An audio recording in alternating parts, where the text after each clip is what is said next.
The Pākehā settlers in New Zealand reacted somewhat more slowly to the outbreak of war than did Maori communities. Outside of New Plymouth, there was very little awareness of the possibility of war, and many Pākehā were surprised to suddenly find the colony in a state of war. However, they were generally comfortable trusting in the governor and his government, and willing to offer their support. The most popular newspaper in these islands was the New Zealander, a newspaper which was started with a deliberately pro-Maori slant in the 1840s. But even this paper believed the governor's version of events and were supportive of efforts to suppress Wiramukingi.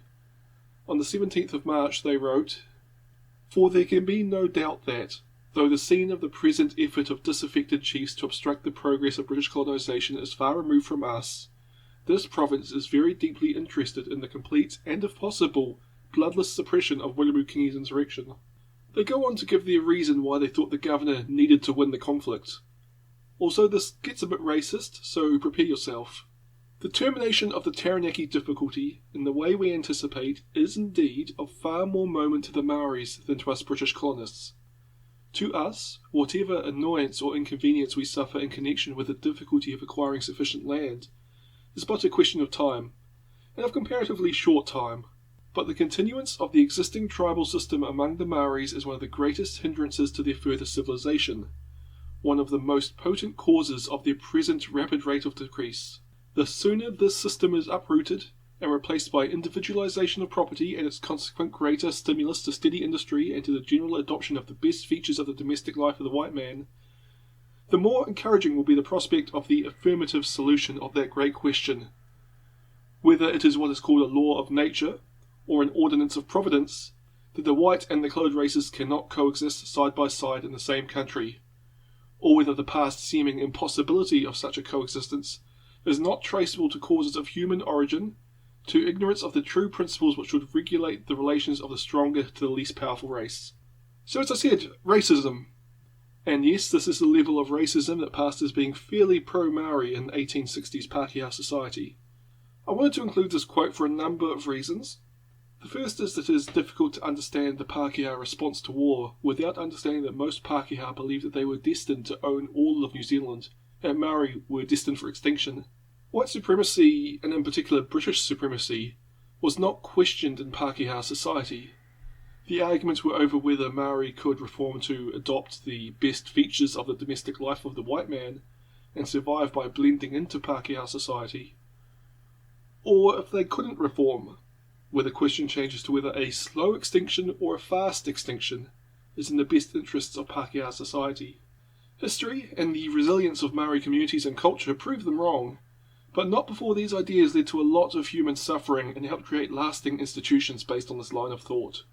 When news of the fighting reached Auckland on the 28th, the New Zealander wrote, "The native torment which has for so many years cramped the energies and retarded the progress of the colonists at Taranaki has at length come to a head.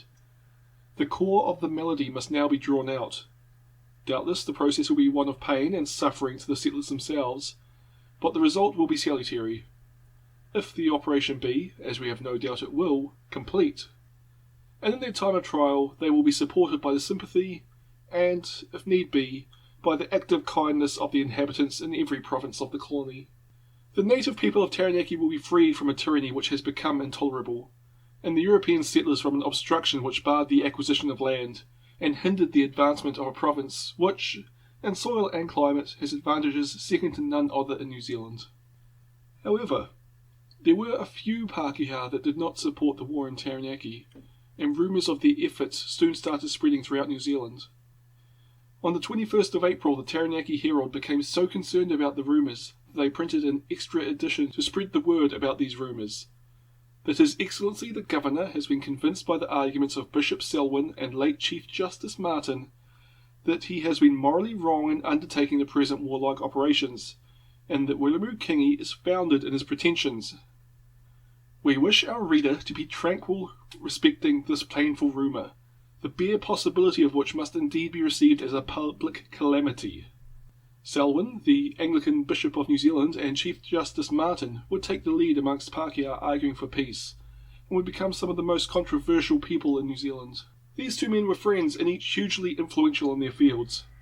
Martin was the first Chief Justice in New Zealand and played a prominent role in designing and creating the New Zealand legal system, Well, Selwyn was the first Anglican bishop of New Zealand and wrote the first constitution of that church distinct from the Anglican Church in England.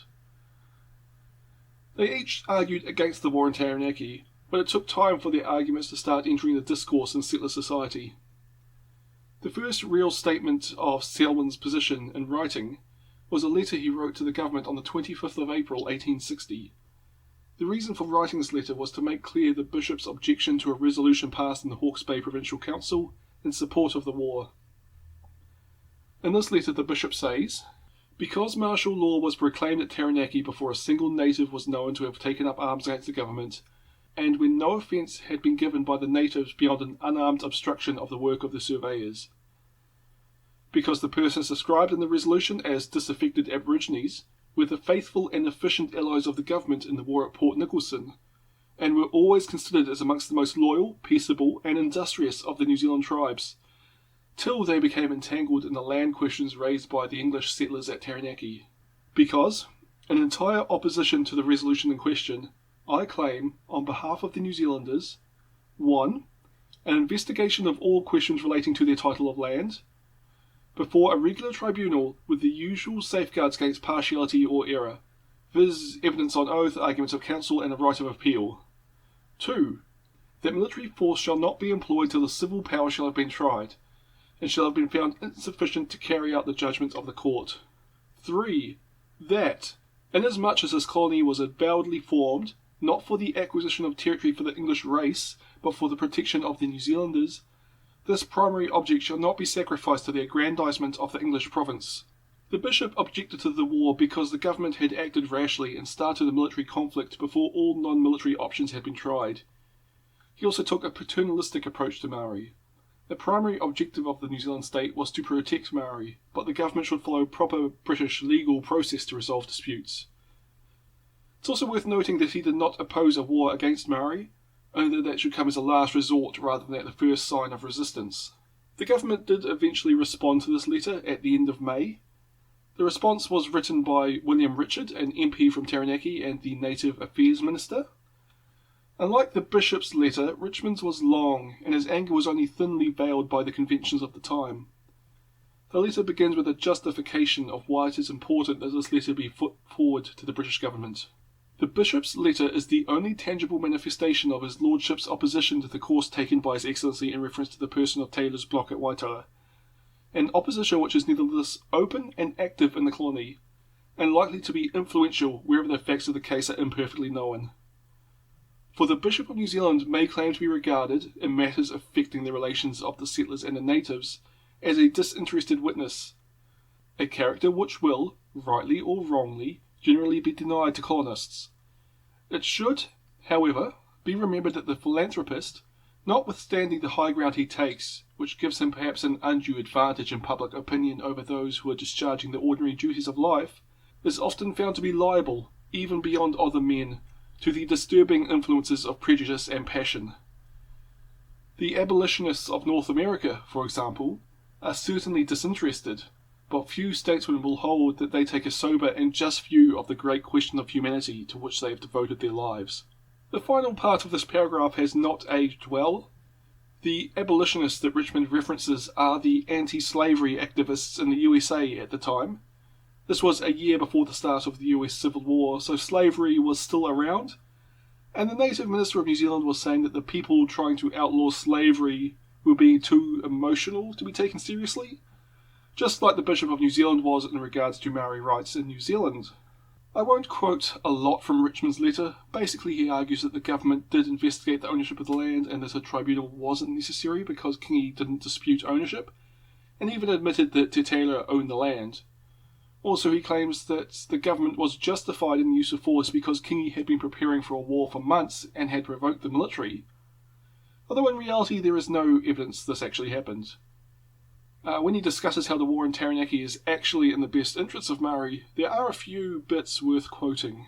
More important than these trifling indications of his lordship's constant bias is the declaration that the colony was avowedly formed for the protection of the Maori, and that this remains of right the primary object of the British policy in these islands, to which every other is to be sacrificed.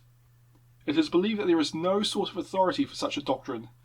Successive Secretaries of State, beginning with the Marquis of Normanby, having declared that the equal benefit of both races was the motive for assuming the sovereignty of the islands. ... But holding as they do that the preservation and civilization of the native race, and the promotion of the settlement of the country by Europeans, are objects of policy not merely compatible, but, in the present circumstances of this colony, inseparable the one from the other, His Excellency's responsible ministers consider that the controversy opened by these expressions of the Lordship, the Bishop, is idle and mischievous. ... Once let it be understood that the interest of the settlers is to be subordinate to that of the natives, and a war of races is inevitable. Earl Grey has rightly said that such a struggle, once commenced, could hardly close, except by our abandonment of the islands in disgrace, or the extirpation of the aboriginal inhabitants. ... It must appear almost equally improbable to any person who calmly reflects on the matter, that the colonists or their representatives should willingly incur the risks and submit to the sacrifices of a Maori war for the sake of a few hundred acres in the least important province of New Zealand. ... His Excellency's ministers would represent to Her Majesty's Imperial Government that the grand desire of the British colonists in respect to the natives is not the appropriation of the native territory, still less the destruction of the race, but it is to see the Maori people rendered amenable in their dealings with the settlers to British law. The restless instinct of progress, the love of wealth, the hatred of race, are all no doubt motives at work in the country, and against the indulgence or the excess of these strong passions the government is bound to be upon its guard.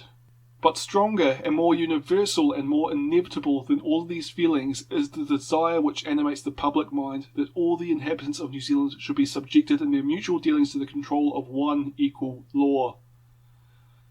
This is a natural and praiseworthy desire, and if duly regulated must be conducive to the good as much of the natives as of the colonists.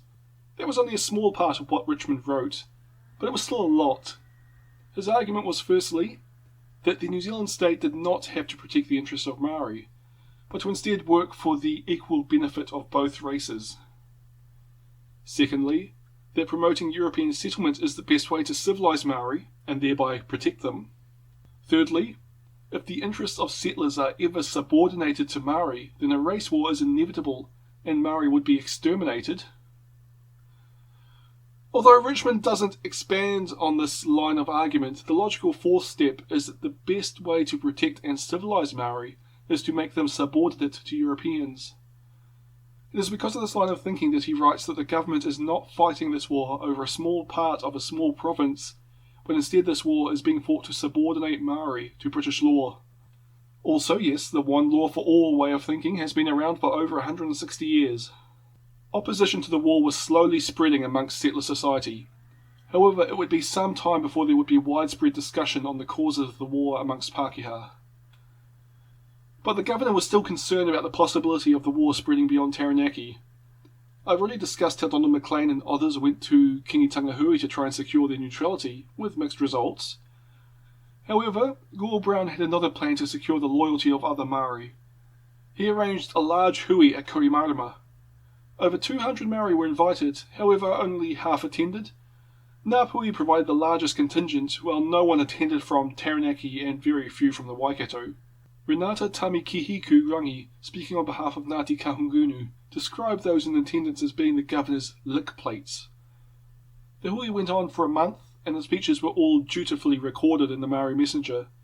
So we have a month's worth of people saying how much they support the government. However, they only did so in a non-committal way. 10 days into the hui, Tamate Wakanene from Ngāpuhi, a victorious commander in the Flagstaff War of 1845, expressed his frustration with the hui. "These are my words. I shall now have something to say. What has been said before was unimportant, merely a first attempt. We have not arrived at anything definite. For a fortnight past we have been talking. To me this time has seemed 2 months." The governor was not present at this hui other than the opening, but his frustration at the lack of decisions from this hui can be seen in the messages he sent to the hui every few days trying to focus the discussion on specific points. He sent messages about the cause of the war in Taranaki, a proposal of how to best integrate Maori society and British law, on the meaning of the Treaty of Waitangi, amongst other topics. Eventually, on the 10th of August, a series of resolutions were proposed to the meeting. The first resolution was regarding the sovereignty of the Queen. Everyone present unanimously agreed to this resolution. The second resolution was that the kingitanga was a cause of strife and division and is fraught with trouble to the country. This proposal led to discussion. Some agreed, some raised their hands and quickly lowered them to show their disapproval of the king without necessarily agreeing to the resolution, and others did not agree. The third resolution was that the governor was justified in Taranaki and Kingi was in the wrong. Again there was confusion and the proceedings skips over the results of the vote on this resolution. The fourth resolution condemned the murder of civilians and passed with unanimous approval. The final three resolutions were thanks to the Bishop Selwyn for letting them use his buildings, the Governor for organising the meeting, and Donald Maclean for his kindness to the natives of this island of New Zealand. All were passed. So the only substantial resolutions that passed were those recognising that Queen Victoria was sovereign in New Zealand and that murder was bad. However, Donald Maclean managed to get resolutions 2 and 3 passed as well. He wrote all 7 resolutions on a sheet of paper and told the participants to write their names if they agreed to all resolutions, and allowed a separate section for those that objected to all. Over 100 people agreed to all 7 resolutions, while only 3 objected. The result might have been different if people had been allowed to write their names in support of individual resolutions, but officially the governor could now say that his conference had agreed that the King movement was bad and the governor was justified in his actions in Taranaki. But there were dramatic events happening in Auckland at the time. Parliament had finally been reconvened. It had last met in 1858. Parliament's reopening was delayed a number of times and finally reconvened on the 30th of July 1860. When Parliament had last met, peace had just been made in Taranaki, but by this point it was halfway through the next war. Of course, the war in Taranaki was the major topic of discussion. Gore Brown opened Parliament with the words, "Gentlemen of the Legislative Council and Gentlemen of the House of Representatives, in the present circumstances of the colony, I have recourse with great satisfaction to your advice and assistance. The province of Taranaki, the state of which has long been a source of anxiety, has recently become the scene of an insurrection involving portions of several tribes of Aboriginal natives. The immediate occasion of this disturbance of the public peace has been an attempt on the part of a native chief of the Ngāti Awa tribe to forbid the sale to the Crown and forcibly to prevent the survey of a piece of land to which he neither asserted nor possessed any title. I felt it to be my duty to repel this assumption of an authority inconsistent alike with the maintenance of the Queen's sovereignty and the rights of the proprietors of the land in question. In this course I received from all parts of this colony assurances of sympathy and support, affording gratifying evidence of the loyalty of all classes of Her Majesty's subjects." Next week Parliament met again, and their first duty was to form a response to the Governor's statement. Mr. Fitzgerald, a Hawke's Bay MP, proposed in response to the Governor a simple rewriting of the Governor's speech. For example, "We have learnt with concern that the province of Taranaki, a state of which has long been a source of anxiety, has recently become the scene of an insurrection involving portions of several tribes of Aboriginal natives. However, something interesting happens afterward. The reply passed through the House of Representatives unanimously with no discussion. However, when a move was made to adjourn the meeting, Sewell, who had been New Zealand's first colonial secretary, half-heartedly objected. He did not approve of the speech, even though the House had unanimously supported it, and wanted a statement of the government's intentions. William Richmond, the Treasurer and Native Affairs Minister, replied that he was prepared to explain things and would do so soon, but he too was surprised that the debate had ended so soon. The explanation for this reply passing unanimously despite objections became clearer as more MPs objected to or defended the process. Apparently at the moment the reply was seconded, a number of MPs were absent. Forsyth, for example, said he was off refreshing himself with a cup of coffee. The opposition MPs present didn't want to be the first to criticise the government, and the government MPs didn't feel the need to add anything, so seemingly no one had any comment on the reply and it passed without objection. The reply then had to pass through the Legislative Council, and thankfully there was some discussion in the upper chamber. Most members of the Legislative Council seemed to have been content, but some thought the response was too weak. Sir Osborne Gibbs proposed an amendment.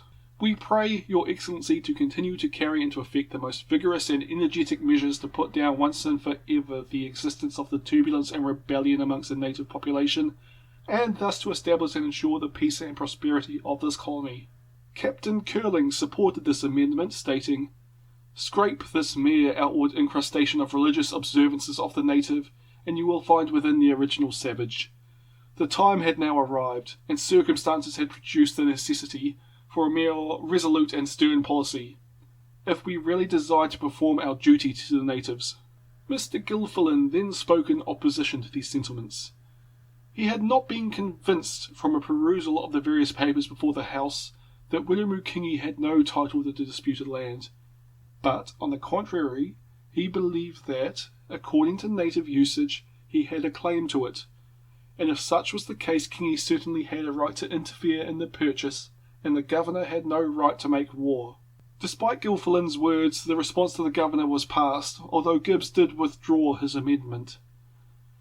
The next item on the government's agenda was the Native Offenders Bill, which gave everyone ample opportunity to discuss the war in Taranaki. Native Affairs Minister Richmond introduced the bill not by mentioning the contents of the bill, but instead by explaining in detail the history of the land sale at Waitara and why the government was right to start a war over Te Taylor's desire to sell the land. We've discussed all this over the previous videos, so we'll skip it here. Hugh Carleton, the longest serving MP and the first ever MP elected in New Zealand, had first reply and used this to call for a full inquiry into the land purchase at Waitara. What he sought was a full inquiry, and that justice should be done. He admitted that it was the duty of the government to obtain power over the natives, to use force if necessary, not for the mere selfish consideration of getting their land, but for that of being able to put a stop to the continual bloodshed amongst themselves. But he feared that they had not chosen a good case to base their operations on. He pointed out the flaws in the government's arguments. The New Zealand Company purchase, the Fitzroy Agreement, the money paid to Waikato for the land, in fact everything that happened before 1848 was irrelevant. Te Taylor Manuka had arrived back at Waitara in that year with Kingi. If any of those transactions meant that Kingi had lost ownership of the land, then Te Taylor had also lost any claim to ownership. By accepting that Te Taylor could sell, it also opened up the possibility for Kingi's claim to ownership. He finished by saying that in the end the government's case rested solely on the conversation between Paris and Kingi in December 1859, when Kingi said that Te Taylor owned the land. But the original Maori words were needed. According to Maori idiom, the word owners might signify part owners, possibly with himself. He believed, however, that King, a proud New Zealand chief, had merely given a series of sulky answers to a man who he had a personal quarrel, whom King accused of having cursed him, and whom King treated as a pig jobber. Was that a cause to go to war upon? So things did not start well for the government's justification of the war. Thomas Forsyth spoke next, and he was another important figure in New Zealand politics. He had been protector of Aborigines in the 1840s, and had been colonial secretary before responsible government. Although he still holds the record for the shortest term as head of government, he held that position for 3 days before his government collapsed. His words supported Carleton's position. The supremacy of the Queen must be maintained and submission to her authority enforced, but, while we all agree in this, are we thereby precluded from instituting an examination as to the justice and unavoidable necessity of this war? Surely not. Richmond interrupted to say that the conduct of the war was not up for debate at this time. Forsyth replied that he hadn't mentioned the conduct of the war, and continued. Forsyth continued his main point being that Kingi had been peaceful, that he had opposed the King movement and had no connections to the Manuapo Land League, and it was the government's actions that had made this chief take up arms against the government. Richmond again tried to interrupt, but Forsyth continued by saying that in fact the King movement had been peaceful before the government had tried to forcibly take land at Waitara. He then read Wiremu Kingi's letters to the governor, pointing out the language that the government had chosen to ignore, that Waitara was our bedroom, it belongs to the whole of us. Forsyth argued that Kingi had clearly claimed ownership of the land. After another interruption by Richmond, Forsyth would introduce some documents that would drastically change the discourse around the war in settler society. These were the letters written in 1859 by Wiremu Kingi to his friend the Archdeacon Hadfield. For the first time, Pākehā society had Wiremu-Kingi's side of the story placed before them. It caused a stir, but Forsyth wasn't finished. He finally brought up the declaration of martial law and the Maori translation of that document, saying that firstly its use was premature and unjustified, and secondly in translation it could only be understood as, "Now, I, the Governor, do proclaim and publish with a loud voice that henceforth we fight away until I say stop." This speech energized the House of Representatives, and debate continued until after midnight. The next day the debate continued, with most of the speakers being generally supportive of the government, when Dr. Featherston, MP for Wellington and Superintendent of Wellington Province, rose to speak. He provided yet more evidence against the government. He read out a letter from Riwai Te Ahu, in which Te Ahu demonstrated his knowledge of the history of the disputed land, and described the areas of land which Wiremu-Kingi personally held at Waitara, and the degree of opposition to the sale by the landowners. He also provided a map of the disputed land with allotments marked out belonging to more than 50 Te Atiawa living in Wellington who had not been consulted on the land sale. He continued by providing a letter written by Raupata Nutana Whetikahu and Wiremu Te Hono, who claimed that their names had been added to the document agreeing to the sale without their consent. He finished his speech.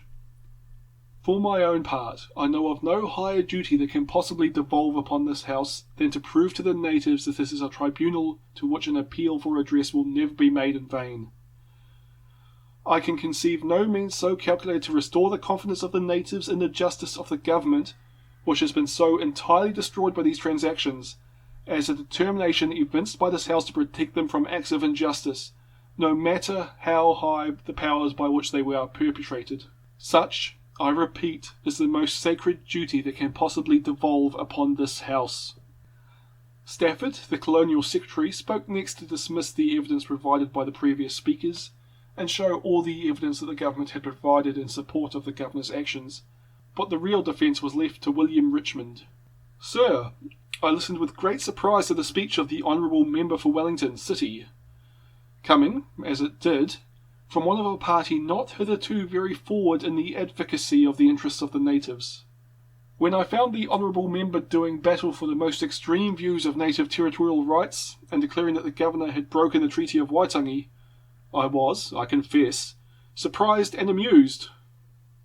Many of us, I am sure, must have been exclaiming to ourselves with wonder, 'Is Saul also among the prophets?' Sir, it is clear that the General Assembly will now be a stricter protector of the rights of Maori than ever was the department to which the Honourable Member for Wellington City once belonged. The letters read by the Honourable Member bear very significant dates. They are dated from Otaki and Waikanai, a locality which, I regret to say, cannot be considered as a centre of peace and loyalty in New Zealand." Richmond ended his speech by directing the blame for the war elsewhere. The Archdeacon writes, "I did what I considered more likely to uphold the dignity of the Governor and my confidence in him. I wrote to Wiremu-Kingi that his forcible ejection from his land was absolutely impossible. We shall, I fear, never get to the bottom of this matter. If such advice had been really given, then I say, upon the head of the man who gave it rest, I believe the blood and misery of the present war." In other words, Archdeacon Hatfield, writing to Kingi from Otaki, had encouraged him to resist the government, and Hatfield was therefore responsible for the war. Of course, a better reading of Hatfield's words was that Hatfield was saying that the governor would never force Kingi off land he rightfully held, because that would be unjust. But Hatfield had already been made the scapegoat for the petition to remove Gore Brown as governor, and thanks to the new knowledge that he had been writing to Wiremu-Kingi, he would serve well as a scapegoat here. However, Hatfield's unpopularity was to increase dramatically over the coming months. At this time he had written a pamphlet, which was on its way to be published in England, informing the people there of the injustice of the war in Taranaki, but more on that soon. After Richmond's speech, the Native Offenders Bill passed its first reading. The content of the bill has not been discussed at all. Carleton then proposed a motion for an inquiry into the causes of the war in Taranaki. William Fox seconded the motion, but an inquiry was opposed by a number of MPs. Morehouse, the MP for Akaroa, said the committee would Start off in search of the hundreds of savages whose evidence alone was to be entitled to credit, and who were, according to all accounts, resident in Queen Charlotte Sound. Graham, the representative for the southern half of Auckland Province, stretching from Auckland to Gisborne, added, "Such an inquiry would be to confess our weakness in the eye of the Maoris, who would say, 'See, the Pākehās themselves say they are in the wrong.'" Sewell, the former colonial secretary, said he should give his vote without hesitation against the motion. The results of any such inquiry would be fruitless. The debate continued until 1:30 before the MPs finally gave up for the night. After another day of debate, a motion proposed by Sewell was agreed to. This required the Archdeacon Hatfield and Donald Maclean to be questioned directly by the House of Representatives. Over a day of questions, Hatfield expounded on his knowledge of Te Atiawa. He had been the Anglican Church's representative to Otaki for 21 years and knew the Maori people involved and had been in contact with Rulemukingi. However, he repeatedly said he was only a secondary witness. He rarely visited Waitara and was relying on the veracity of people he was in communication with, when, for example, he states that around 10% of the land claimants consented to the sale. However, he could describe events on the Kapiti coast firsthand. He described how the absentee landowners there were not consulted on the sale, and also how the declaration of martial law had been interpreted as a declaration of war by Maori, and they had required coaxing to prove otherwise.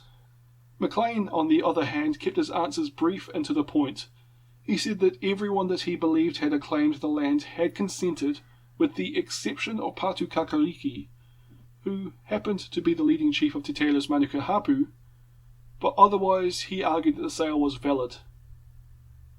After these interviews, the House of Representatives narrowly voted down an inquiry into the origins of the war. 2 days after the House questioned Hatfield and Maclean, Stafford proposed a motion designed to end the debates that had at this point occupied the first 2 weeks of the sitting of Parliament. He proposed that, in the opinion of this House, the interference of Rulemukingi at Waitara and his resort to force to prevent the survey of land there rendered the measures adopted by His Excellency the Governor indispensable for the due maintenance of Her Majesty's sovereignty, and that the welfare of both races of Her Majesty's subjects peremptorily required a vigorous prosecution of the war to a successful termination. Carleton responded by saying that no one disagreed that the best interests of all were served by a quick end to the war.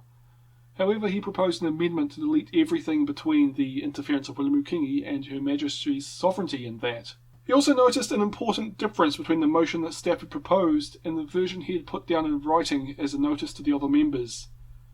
After the welfare of both races, Stafford had written, and the maintenance of the Treaty of Waitangi. Stafford had later changed his mind and decided not to include any mention of the treaty in this statement. However, the debate went against Carleton and his amendment was voted down, as was a later amendment to hold separate votes on each part of the statement. However, the outcome of this debate is somewhat unclear. The Hansard Parliament's records states that no vote was taken as so many MPs had left for the night it was no longer quorate after the final amendment was voted down. But the next day the New Zealander reported that a vote had occurred and the motion was passed just before Parliament lost its quorum. Either way, this debate had the desired effect. It ended the discussion of the origins and the justice of the war in Taranaki. Parliament simply moved on to other business. The Native Offenders Bill was eventually withdrawn. The only major point regarding the war that was discussed after this was that so far the war had cost the government £40,000, and there was an expectation that the British government might charge New Zealand for the war. The government proposed to sanction a £150,000 loan to cover this and possible future costs. At this time the government's debt was only £200,000 with a £500,000 debt ceiling, so this was a significant change to the government's financial position. The preceding parliamentary debates were important for making the war in Taranaki morally complicated for settler society, and led to a much greater awareness of the issues in the origin of the conflict. But possibly more important were a couple of pamphlets that were widely spread around New Zealand. I won't quote much of these pamphlets since the arguments in them have already been stated in this episode, but I'll link copies of them down below. The first is Sir William Martin's pamphlet, The Taranaki Question. Martin was a former Supreme Court judge, and as such his pamphlet is focused on the legal standing of the government's actions. He describes Maori land tenure and finds it is very similar to Anglo-Saxon Falkland, and thus is compatible with English law. Furthermore, that the Treaty of Waitangi and the actions of governors between 1840 and March 1859 had supported that Maori land was tribally owned and individuals did not own land separate from their iwi and hapu.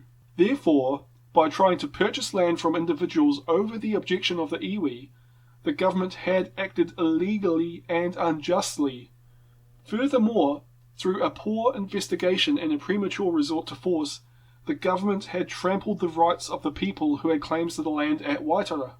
No right of a British subject is more clear or more precious than this, that the executive government shall not use the force at its command to oust any man from his land or deprive him of any right which he claims, until the question between the Crown and the subject has been heard and determined by some competent tribunal. Some tribunal perfectly independent of the government, wielding the full powers of a court of justice, and subject to the same checks and safeguards. Martin continues by asserting that a government that used military force on its own subjects without the sanction of a tribunal was acting unlawfully and unconstitutionally, as well as depriving their subjects of their legal rights. The last pamphlet I will discuss was that written by Archdeacon Hatfield and was published in London, one of England's Little Wars. He would later write 2 more pamphlets on the continuing course of the war, the second year of one of England's Little Wars and a sequel to one of England's Little Wars. One of England's Little Wars begins strong. When a flagrant act of injustice has been committed by the governor of a British colony in the name of Her Majesty the Queen, it is not easy to determine on which course to pursue. If, indeed, an Englishman were the sufferer, whether the courts of law or the public press would afford a sufficient guarantee that the injustice be remedied. But when an Aboriginal chief is affected by such an act of injustice, neither of these avail him. He may be 200 miles distant from any judge of the Supreme Court, and he fails to enlist the sympathy of the public press. Feeling deeply convinced that such an act of injustice has been committed by Colonel Brown, the governor of this colony, in his recent forcible expulsion of William King from land inherited by him from a long line of ancestors, I venture to address your Grace, as Her Majesty's Secretary of State for the Colonies, and to call your attention to the facts of the case. He then goes on to discuss the dispute over the ownership of the land, in particular bringing up the ways that Kingi had demonstrated his claim to ownership of the land and repeatedly shown that the government had willfully ignored these demonstrations. He also pointed out the need for a tribunal that could investigate disputes around land impartially. He ends with some cautionary remarks regarding the government using violence to settle disputes. 20 years would not end a war of races, which must be a war of extermination. In the war that occurred, 1845 to 47, it appeared that more of Her Majesty's troops lost their lives than there were Aborigines killed, and from a carefully made calculation I once saw of the expense incurred, it was clear that each one of these must have cost several £1,000s. In a war of races, the loss of life and the expenditure would be greater still. Is Great Britain prepared to purchase at such a price as this her own everlasting disgrace?